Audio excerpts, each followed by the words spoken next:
वल्क़लमि वमा यस्तुरून।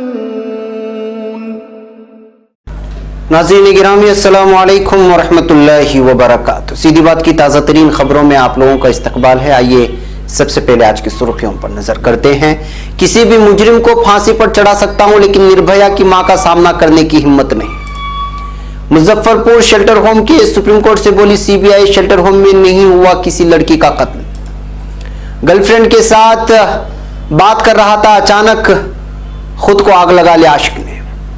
राहुल गांधी ने कहा मोदी और शाह हुकूमत की पॉलिसी अवाम मुखालिफ भारत बंद की हिमायत। यूपी में स्वच्छता अभियान में हुआ घोटाला, बीजेपी के सीनियर लीडर का इंकिशाफ। तेलंगाना और यूपी में भी ट्रेड यूनियन की हड़ताल। महाराष्ट्र गडकरी और फडणवीस के किले पर कांग्रेस ने लहराया फतह का परचम। जेएनयू तशद्दुद पुलिस के किरदार पर सवालिया निशान। बंगाल मदरसा कमेटी ने मदरसा सर्विस कमीशन एक्ट की बहाली के फैसले को अदालत उज़्मा में किया चैलेंज। बिहार एनडीए की तलखी एक बार फिर जाहिर, बीजेपी लीडर के बयान से नीतीश ब्रिगेड परेशान। मोदी हुकूमत की बदतर खारिजा पॉलिसी के सबब ईरान पर कार्रवाई से पहले अमेरिका ने बात नहीं की। झूठ कभी नहीं जी सकता, प्रियंका गांधी का बयान। उत्तर प्रदेश असमत दरी मुतासिरा ला तालिबान ने की खुदकुशी। वकील के कत्ल के बाद प्रियंका गांधी ने पूछा सवाल, क्या यूपी पूरी तरह जराइम पेशों के हाथ में है? जेएनयू तशद्दुद 2:30 से 6 बजे के बीच 23 पीसीआर कॉल के घंटों बाद पहुंची पुलिस। ईरान ने हम पर हमला किया तो जवाब कड़ा होगा, नेतन्याहू की हड़बड़ाहट। सदर रूस तुर्की के मुख्तसर दौरे पर सदर तुर्की से मुलाकात। तुर्की का लीबिया में अव्वलीन हदफ झड़पों का सद्देबाब करना है, इब्राहिम कालन का बयान। तुर्की का इराक में ऑपरेशन, खातून दहशतगर्द और ड्राइवर समेत कई लोग हलाक। नाज़रीन गिरामी अस्सलामु अलैकुम वरहमतुल्लाहि वबरकातुहू। सीधी बात के ताज़ा तरीन खबरों में आप लोगों का इस्तकबाल है। नाज़रीन मैं अंसार अजीज नदवी आज की ताज़ा तरीन खबरें लेकर आप लोगों की खिदमत में हाजिर हूँ। नाज़रीन तफसीलात में जाने से पहले मैं आप लोगों को इत्तला कर दूं कि आज के दोनों प्राइम टाइम शाये हो चुके हैं, जिसमें अहम तरीन खबरों पर तबसरा हुआ है। ईरान से लेकर अमेरिका तक, और फिर एनआरसी सीए के खिलाफ, जेएनयू पर हमले के खिलाफ जो एहतजाजात मुल्क भर में हो रहे हैं, और आलमी सतह पर जो तशवीश है इस वक्त ईरान और अमेरिका को लेकर के, उस पर भी बहस की गई है, तबसरा किया गया है, हक़ाइक़ बयान की गई हैं। आप जाएं, देखें, दूसरों तक पहुंचाने की ज़रूर कोशिश करें। आप लोगों का मैं डेली वीडियो न्यूज़ में मैंने आपका शुक्रिया अदा किया है। प्राइम टाइम में यहाँ फिर मैं आप लोगों के सामने सिर्फ 2 महीने में 1 लाख सब्सक्राइबर्स मज़ीद जुड़ने की खुशी में 6 लाख सब्सक्राइबर सीधी बात के हो चुके हैं। बार बार आपसे हम अपील करते हैं नए लोगों को जोड़ो, और आप इस पर भरपूर अमल कर रहे हैं। इस वक्त सीधी बात के फैमिली मेंबर्स हो चुके हैं जुमला 6 लाख। मैं आपको तहदिल से पूरी टीम की तरफ से आप लोगों के सामने तहदिल से मशकूर हूँ, और आप लोगों से उम्मीद लगाता हूँ कि इसी तरह आप सीधी बात को मजबूत करते रहेंगे और हर तरह से उसका ताउन फरमाएंगे, और मज़ीद जो है 1 मिलियन सब्सक्राइबर्स पहुँचाने के लिए नए अफराद को हमारी सीधी बात से जोड़ने और सब्सक्राइबर्स बनाने की कोशिश करेंगे। बहरकैफ नाज़रीन, इसी शुक्रिया के साथ आगे बढ़ते हैं। आज की पहली खबर है नई दिल्ली से। जल्लाद का लफ्ज़ आते ही जहन में आता है एक सख्त दिल का इंसान, जो बड़ी से बड़ी बात को भी आसानी से झेल सकता है, लेकिन निर्भया इज्तिमाई आबरूरेज़ी की जब बात हो तो जल्लाद का दिल भी ऐसे मामलों में कमज़ोर हो जाता है। ऐसा ही कुछ पवन जल्लाद के साथ भी हुआ। पवन जल्द ही निर्भया के मुजरिमीन को फांसी देने जा रहा है, और उसका कहना है कि अगर ये फैसला उसके साथ में होता तो 1 घंटे में ही चारों मुजरिमीन को फांसी दे देता। तमाम निर्भया की मां आशा देवी से मिलने की बात पर पवन कहता है कि मैं किसी भी मुजरिम को फांसी पर चढ़ा सकता हूं, किसी की भी मौत देख सकता हूं, लेकिन इस मां का सामना करने की हिम्मत नहीं है। पवन का कहना है कि अब मैं उनसे उसी दिन मुलाकात करूंगा जब चारों को फांसी पर चढ़ा दूंगा।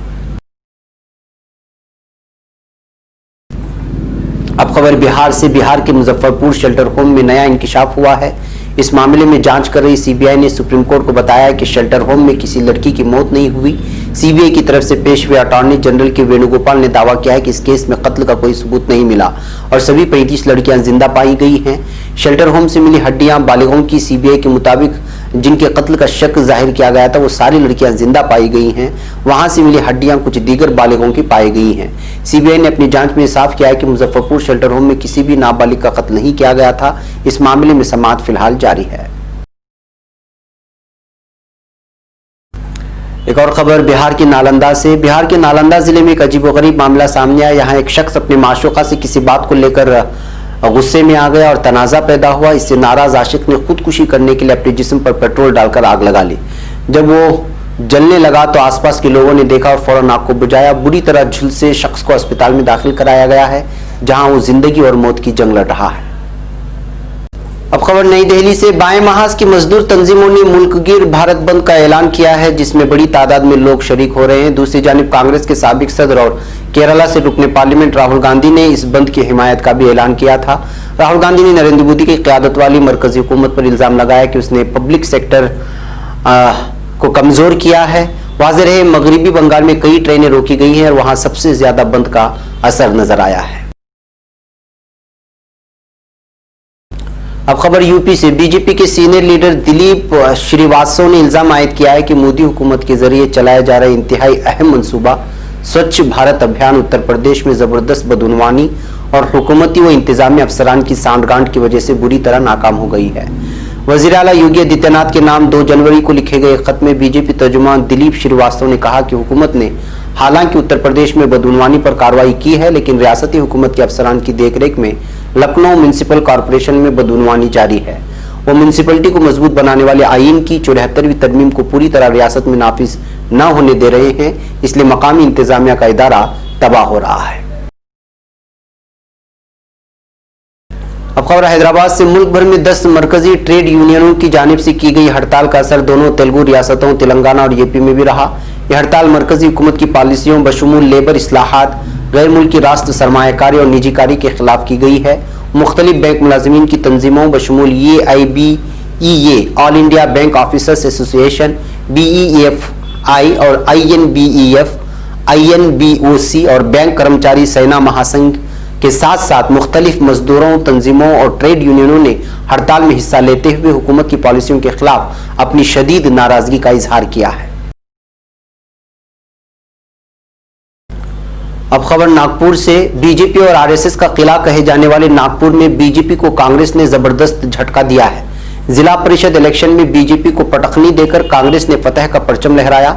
साबिक वजीर आला देवेंद्र फडणवीस, मरकजी वजीर नितिन गडकरी और साबिक वजीर चंद्रशेखर बावनकुले का आबाई इलाका नागपुरी है।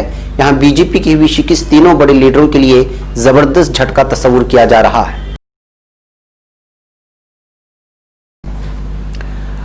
अब खबर नई दिल्ली से। इतवार की शाम दर्जनों निकाबपोश हमलावरों ने यूनिवर्सिटी कैंपस में घुसकर तलबा और असातिज़ा को बुरी तरह से तशद्दुद का निशाना बनाया था। JNU में इसमें तलबा अंजुमन की सदर आयशी घोष के सर पर शदीद चोटें भी आई थी और बास प्रोफेसर भी बुरी तरह से जख्मी हुए थे। इसका इल्जाम हुक्मरान जमात बीजेपी से वाबस्ता सगीर तलबा तंजीम ABVP पर आयद किया गया था, लेकिन पुलिस ने इस सिलसिले में जो केस दर्ज किया है इसमें मुतासिरा आयशी का नाम भी सरे फहरिस्त है। पुलिस को इस कार्रवाई पर सियासी व समाजी हलकों की जानिब से शदीद नुक्ताचीनी हो रही है। दिल्ली पुलिस वजारत दाखिला के मातहत काम करती है और कांग्रेस पार्टी ने इसके लिए वजीर दाखिला अमित शाह को जिम्मेदार ठहराया है। पार्टी का कहना है कि तमाम तर वाज़ेह सबूत होने के बावजूद इस वाक़े के 50 से ज्यादा घंटों के बाद भी एक शख्स की भी गिरफ्तारी नहीं हुई है। जारी होने वाले एक बयान में कहा गया है कि क्या अमित शाह की क़यादत में पुलिस इतनी नाकारा हो गई है। ताज्जुब तो इस बात पर है कि हमले में जख्मी होने वाली मुतासिरा एक लड़की के खिलाफ केस दर्ज किया गया है। ये बड़ी शर्म की बात है। अब खबर कलकत्ता से। मदरसा सर्विस कमीशन एक्ट को बहाल करने की सुप्रीम कोर्ट के 2 रुकनी बेंच के फैसले को मदरसा managing committee of West Bengal ने सुप्रीम कोर्ट में चैलेंज किया है। सुप्रीम कोर्ट की 2 रुकनी बेंच ने सोमवार को मगरिबी बंगाल मदरसा सर्विस कमीशन एक्ट 2008 को बहाल कर दिया है। इस एक्ट की बहाली से कमीशन को बंगाल के मदरसों में असातिज़ा की बहाली की राह हमवार हो गई थी। अब खबर बिहार से। बिहार असेंबली इंतखाब बहुत ज्यादा दूर नहीं है और ऐसे में बीजेपी व जनता दल यू लीडरों के जरिए एक दूसरे के खिलाफ बयान दिए जाने से इस इत्तेहाद को खतरा महसूस होने लगा है। बीजेपी रुकन असेंबली संजय पासवान ने भी एक ऐसा बयान दिया है जिससे नीतीश ब्रिगेड में नाराजगी पैदा होना लाजमी है। बुध के रोज संजय पासवान ने वाज़ेह लफ्जों में कह दिया कि बिहार के लोग किसी बीजेपी लीडर को रियासत का वजीर आला बनाना चाहते हैं। गोया कि उन्होंने नीतीश कुमार के वजीराला चेहरा होने पर ही सवालिया निशान लगा दिया है। अब खबर नई दिल्ली से। कांग्रेस ने कहा कि ईरान पर कार्रवाई करने से कबल अमेरिका ने गुज़िश्ता हफ्ते चीन और पाकिस्तान जैसे मुल्कों से बात की, लेकिन हिंदुस्तान से गुफ्तगू करना मुनासिब नहीं समझा। ये तकलीफदा है और इसकी वजह से मोदी हुकूमत की खारिजा पॉलिसी है। कांग्रेस के तर्जुमान खेड़ा ने बुध के रोज यहां पार्टी हेडक्वार्टर में सहाफियों से कहा कि हिंदुस्तान को आलमी सतह पर मिसाल के तौर पर देखा जाता रहा है, लेकिन मोदी हुकूमत में हिंदुस्तान की खारिजा पॉलिसी कमजोर रही है और सिर्फ सुर्खियां बटोरने वाली रही है, जिसकी वजह से दुनिया के लिए तेल के सबसे बड़े वसीले ईरान पर कार्रवाई करने से कबल अमेरिका ने हिंदुस्तान से बात तक नहीं की। अब खबर लखनऊ से। कांग्रेस जनरल सेक्रेटरी प्रियंका गांधी ने रिटायर्ड आईपीएस अफसर व सामाजिक कारकुन एसआर दारापुरी की रिहाई के बाद हुक्मरान जमात बीजेपी पर हमला करते हुए कहा है कि झूठ कभी नहीं जीत सकता। रियासत में गुज़िश्ता 19 दिसंबर को होने वाले शहरियत तरमीमी कानून की मुखालिफत में होने वाले एहतजाज के पादाश में गिरफ्तार किए गए अफराद में से 14 लोगों को लखनऊ की एक अदालत की हिदायत पर मंगल को रिहा कर दिया गया है। एसआर दारापुरी कांग्रेस रुकन व साबिक टीचर सदफ जाफर समेत 14 अफराद की रिहाई के फौरन बाद उन्होंने अपने ट्वीट में लिखा, अम्बेडकर नजरियात के हामिल साबिक आईपीएस दारापुरी और कांग्रेस लीडर सदफ जाफर आज जेल से रिहा हो गए। अदालत की जानिब से मांगे गए सबूत पर यूपी पुलिस बगले झांकने लगी थी। एक और खबर उत्तर प्रदेश से। उत्तर प्रदेश में असमत दरी के बढ़ते वाकयात के दरमियान एक असमत दरी मुतासिरा तालिबा ने मंगल के रोज खुदकुशी कर ली है। एलएलबी की पढ़ाई कर रही इस तालिबा की लाश उसके कमरे में फंदे से लटकती हुई मिली। तालिबा की मां ने इल्जाम आयद किया है कि पहले तो दबंग मुलजिमीन की गिरफ्तारी नहीं हुई और बाद में बेटी पर सुलह का दबाव बनाया गया था, जिसकी वजह से उसने अपनी जान दे दी। इस सिलसिले में महलूका की मां ने पुलिस को तहरीर भी दी है और असमत दरी मुलजिमीन पर मजालिम का इल्जाम आयद किया है। अब खबर लखनऊ से। लखनऊ में वकील के कत्ल पर कांग्रेस जनरल सेक्रेटरी प्रियंका गांधी ने कहा है कि सौराओं के विजय शंकर तिवारी और शामिली के अजय पाठक के कत्ल के बाद अब लखनऊ में वकील त्रिपाठी का बेरहमी से कत्ल कर दिया गया। क्या रियासत पूरी तरह से जराइम पेशों के हाथ में है? बीजेपी हुकूमत कानून निजाम के बारे में पूरी तरह फेल है। मैं इन सभी खानदानों की इंसाफ की लड़ाई में उनके साथ खड़ी हूं। अब खबर नई दिल्ली से। जवाहरलाल यूनिवर्सिटी के अंदर इतवार दोपहर 2:30 पर पहली बार निकाबपोश हमलावरों को देखा गया। उसके बाद तकरीबन 4 घंटे तक पुलिस कंट्रोल रूम पीसीआर के पास 23 कॉल की गई। उसके बाद शाम के 7:45 बजे रजिस्ट्रार प्रमोद कुमार ने दिल्ली पुलिस को एक ऑफिशियल खत सौंपा और कैंपस में ज्यादा तादाद में सिक्योरिटी फोर्सेस को तैनात करने की मांग की है। इंडियन एक्सप्रेस के मुताबिक इसका जिक्र पुलिस ने 5 जनवरी की वाकयात का ब्यौरा देते हुए अपनी रिपोर्ट में किया है। 5 जनवरी को तकरीबन 100 निकाबपोशों ने शाम के 6 बजे से तकरीबन 3 घंटे तक कैंपस में हमला किया और 36 तलबा और असातिज़ा और मुलाजिमीन को जख्मी कर दिया। अफसोस की बात यह है कि इस दरमियान लोग पुलिस को फोन करते रहे, लेकिन वो वक्त पर नहीं पहुंची। अब खबर फिलिस्तीन से। इस्राएली वजीर आज़म बिन्यामिन नेतन्याहू ने ईरान को मुतनब्बे किया है कि अगर उसने इसराइल पर हमला किया तो उसका सख्त तरीन जवाब दिया जाएगा। यानी कि इस वक्त नेतन्याहू पूरी तरह बौखलाए हुए नजर आ रहे हैं। ईरान के अमेरिका के फौजी अड्डे जो कि इराक में मौजूद हैं, वहां हमला करने के बाद इसराइल पूरी तरह बौखला गया है। अल-कुद्स में सहाफियों से गुफ्तगू करते हुए नेतन्याहू ने कहा कि किसी ने भी इसराइल पर हमला किया तो उसको कड़ा जवाब दिया जाएगा। उन्होंने मकतूल ईरानी जनरल कासिम सुलेमानी के हवाले से कहा कि वो बेशुमार इंसानों की हलाकत के जिम्मेदार होने के साथ साथ सारे खित्ते को आदमी इस्तेहकाम से दो चार करने में भी शरीक थे। अब खबर तुर्की से। सदर रजब तैयब एर्दोगान और रूसी सदर व्लादिमीर पुतिन के दरमियान तुर्किश स्ट्रीम कुदरती गैस पाइपलाइन की इफ्तिताई तकरीब से पेशतर बिलमुशाफा मुज़ाकरात सरअंजाम पाए हैं। जनाब एर्दोगान ने तुर्की तक और बरास्ता तुर्की यूरोप तक तरसील का मौका फराहम करने वाली तुर्किश स्ट्रीम कुदरती गैस पाइपलाइन की इफ्तिताई तकरीब में शिरकत की। गर्ज से इस्तांबुल तशरीफ लाने वाले पुतिन का कांग्रेस सेंटर में खैर मकदम भी किया गया। और खबर तुर्की से। सदारती तर्जुमान इब्राहिम कालन का कहना है कि तुर्की का लीबिया में अव्वलीन हदफ फायरबंदी है। तर्जुमान ने कल के काबीना इजलास के दौरान बाज़ बयानात दिए और सवालात का जवाब दिया। उन्होंने कहा कि लीबिया में कौमी मुताबकत हुकूमत के साथ माह अप्रैल में तय पाने वाले मुआहदे की खिलाफवर्जी करने वाले बागी जनरल हफ्तर की जानिब से हमलों का सिलसिला बड़ी लापरवाही से जारी है।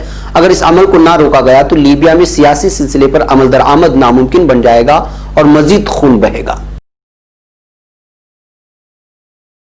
अब खबर इराक से। दहशतगर्द तंजीम पीकेके की खवातीन सरगनाओं में शामिल अस्मा रात उर्फ दल्लाल नूर हक और उसके ड्राइवर को हलाक कर दिया गया है। हासिल शुदा मालूमात के मुताबिक गुज़िश्ता साल के अवाखिर में इराक के इलाके किंदील में तुर्क खुफिया इदारे और तुर्क फौज ने एक मुश्तरका ऑपरेशन किया था, जिसमें अस्मा अरात और उसके ड्राइवर जलान को बानी को हलाक कर दिया गया था।